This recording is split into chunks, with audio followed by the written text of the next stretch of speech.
আসসালামু আলাইকুম। আমি এই ভিডিওটা বানাচ্ছি সম্পূর্ণ আমার চ্যানেলের সাথে রিলেটেড না, বাট হয়তো আপনি আমার পিছনের যে স্ক্রিন দেখতে পাচ্ছেন ওই স্ক্রিনটা আমি রেখেছি। আমার নিজের পিছনে দেখতে পাচ্ছেন লাইট আছে, ক্যামেরা আছে, বাট ওইগুলো আমি সেট না করি কেন আমি এই ভিডিওটা করছি। এটা একটু মানে আমার ইয়ের সাথে কী বলে আপনার ইউটিউব চ্যানেলের সাথে রিলেটেড না, বাট আপনি চাইলে ভিডিওটা দেখতে পারেন। You will get enough and significant information from this video.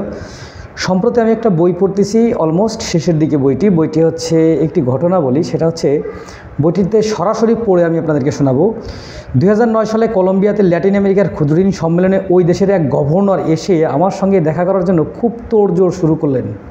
আমি শুনে ভাবলাম, গভর্নর মহোদয় আমার সঙ্গে কী আলাপ করতে চান? বলল যে উনি চাচ্ছেন আপনাকে ঘন্টা খানিক সময় দিতে হবে। আমি বললাম, ঠিক আছে গভর্নর মহোদয় সময় চাচ্ছেন, দিলাম।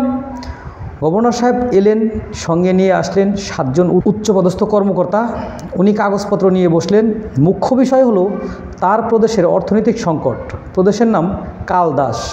তিনি বললেন, কলম্বিয়ান কফি বলতে যে জিনিসটা সারা দুনিয়া চেনে, কালদাসেই সেই বিখ্যাত কফি জন্মায়। গত কয়েক বছর যাবৎ এই কলম্বিয়ার কফি বাজার হারিয়ে ফেলেছে।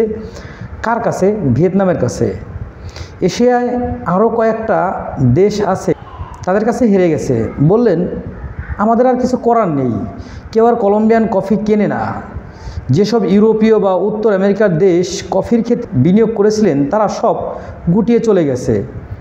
আমাদের পুরো অর্থনীতি ছিল এক ফসলের উপর নির্ভরশীল অর্থনীতি, কারণ এটা খুব লাভজনক ব্যবসা ছিল, সবাই এটা করত।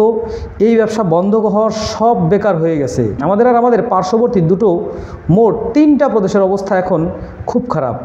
যারা এই কফির উপর নির্ভরশীল ছিলাম, এলাকার যুব সমাজ তাদের বেকারত্ব ঘোচানোর জন্য এখন ড্রাগের চাষ করছে। অনেক মেয়ে পতিতাবৃত্তিতে চলে গেছে। গভর্নর হিসেবে আমার দুঃখ, এরকম হতচ্ছাড়া অবস্থায় এই দেশের দায়িত্ব পেলাম। আমি সব শুনলাম। আমার কাছে কেন এগুলো বলছেন? উনি বললেন, আমি যার কাছেই গেছি সেই বলছে ডক্টর ইউনূসের কাছে যাও, তার কাছে সমাধান পাবে, সে একটা ভালো পরামর্শ দেবে। আমি তাই আপনার কাছে এসেছি, আমার লোকজনকে নিয়ে এসেছি। আপনি যা তথ্য চান আমি দেব।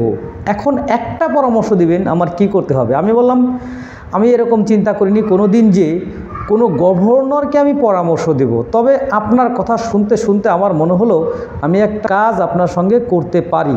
উনি বললেন, আপনি যা করতে বলেন আমি তাই করতে রাজি। আমি বললাম, আমি আপনার প্রদেশের কিছু সামাজিক ব্যবসা শুরু করব। যাই হোক, মূল বিষয়টা আমার শেষ।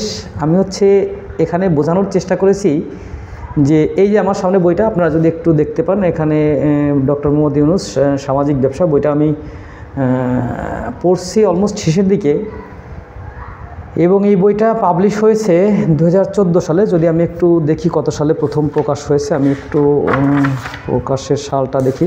তো হ্যাঁ, 2014 সালে, যেটা আমি বলেছিলাম যে এটা প্রথম মুদ্রিত হয়েছে 2014 সালে। দেখেন, 14 সালের পর 10টা বছর চলে গেছে। এই বইতে এমন এমন কথা আছে, ইউ কান্ট ইমাজিন। আপনি চিন্তা করতে পারবেন না যে মোহাম্মদ ইউনূস কোন লেভেলের লোক। এখানে আরেকটা গল্প আছে, সেটা আমি এই গল্পের মধ্যেই বলতে চেয়েছিলাম, বাট কোয়েশ্চেন যদি আমার এই চ্যানেলের রিলেটেড ভিডিও না, কিন্তু যদি আপনারা চান যে এইরকম ভিডিও, কোয়েশ্চেন ব্যাপারটা এইটা তো আমার এই চ্যানেলের রিলেটেড ভিডিও না, কিন্তু যদি আপনারা চান এরকম ছোট ছোট ভিডিও আমি দিতে পারি, যে বিষয়গুলো আপনি জানলে পড়লে আপনার ভিতরে পরিবর্তন হতে হবে, এতে কোনো সন্দেহ নাই। There is no confusion about this matter. এখন বলবেন যে আপনি কি পড়ে মহারাজা হয়ে গেছেন? ভাই, আমি পড়তেছি কিছু জানার উদ্দেশ্যে। আমি তো আর ওই প্রেসিডেন্ট হওয়ার জন্য, প্রধানমন্ত্রী হওয়ার জন্য, বিশ্ববিখ্যাত কিছু হওয়ার জন্য পড়ছি না। বাট যদি এটা কোনোদিন কাজে লাগে, জ্ঞানী মানুষের কাছ থেকে তো শিক্ষা নিতে হবে, জ্ঞান নিতে হবে। বিখ্যাত একটি ব্যক্তির কথা আছে, আমি জানি না এটা কার কথা, বাট এটা খুবই খুবই গুরুত্বপূর্ণ একটা কোটেশন। সেটা সেরা বই পড়া মানে গত শতাব্দীর সেরা মানুষের সাথে গল্প করা, কথা বলা। এটা কার কথা আপনি ইউটিউবে সার্চ করে, গুগলে সার্চ করে দেখতে পারেন। এটা ভেরি ভেরি প্রিশিয়াস একটা quotation. So thank you so much for watching this video. If you want to watch this type of video, just comment under this video.